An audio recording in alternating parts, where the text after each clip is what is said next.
So thirdly, what does potent and purposeful corporate prayer look like? Well, since corporate prayer has this modelling function we've been talking about, churches should put some thought into what is prayed for in the corporate gathering.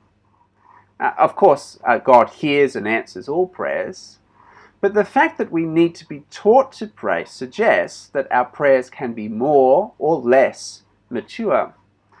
So Orlando Sayre, in his book, he suggests that in general, mature prayer will move from distance to intimacy. Mature prayer will recognize God as Father and address Him intimately as His children.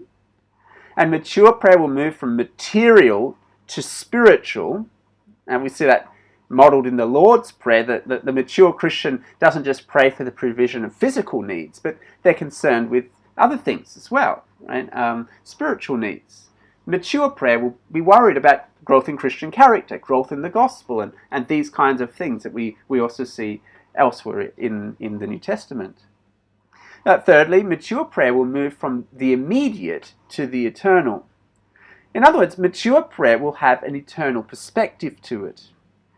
That means praying less about our immediate concerns, such as our work or our health and these kinds of things, and having a greater concern for the spread of the gospel and the salvation of souls.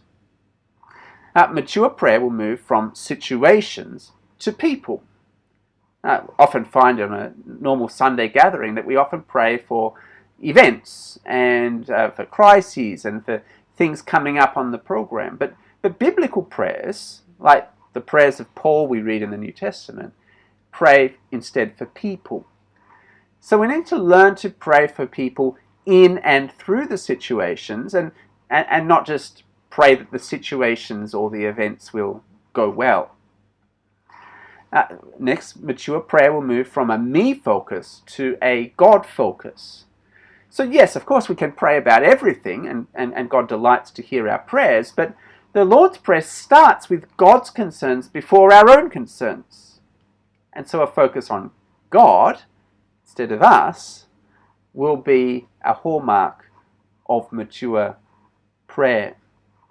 In terms of the content of our prayers, we may look to the New Testament for guidance, which generally means that our prayers will have a greater scope to them than perhaps they normally do. That is, rather than simply praying for the upcoming events happening in our church or for particular people in our church, we'll pray broader beyond this. For example, in a typical Anglican church where I belong to, the pattern is to pray like this: first for the nations and its leaders, then for the global church and world mission, then to pray for the leaders of our church and denomination, the various people and ministries in the church. We cycle through them week by week. We pray for the sick, the suffering, and the bereaved, and for the growth of the congregation generally. And so there's a broad scope to the prayers. Now, Onachekwa helpfully reminds us that when we're praying in a group, we should involve others in our praying.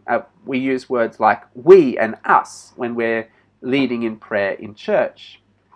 In fact, he encourages us, even when we pray individually, to still use we and us, and to have specific people in mind as we pray, the people in our local church. And so Onachekwa encourages us not to just pray vague prayers for vague people, but rather as we pray to be purposeful, to have particular requests in mind for particular people.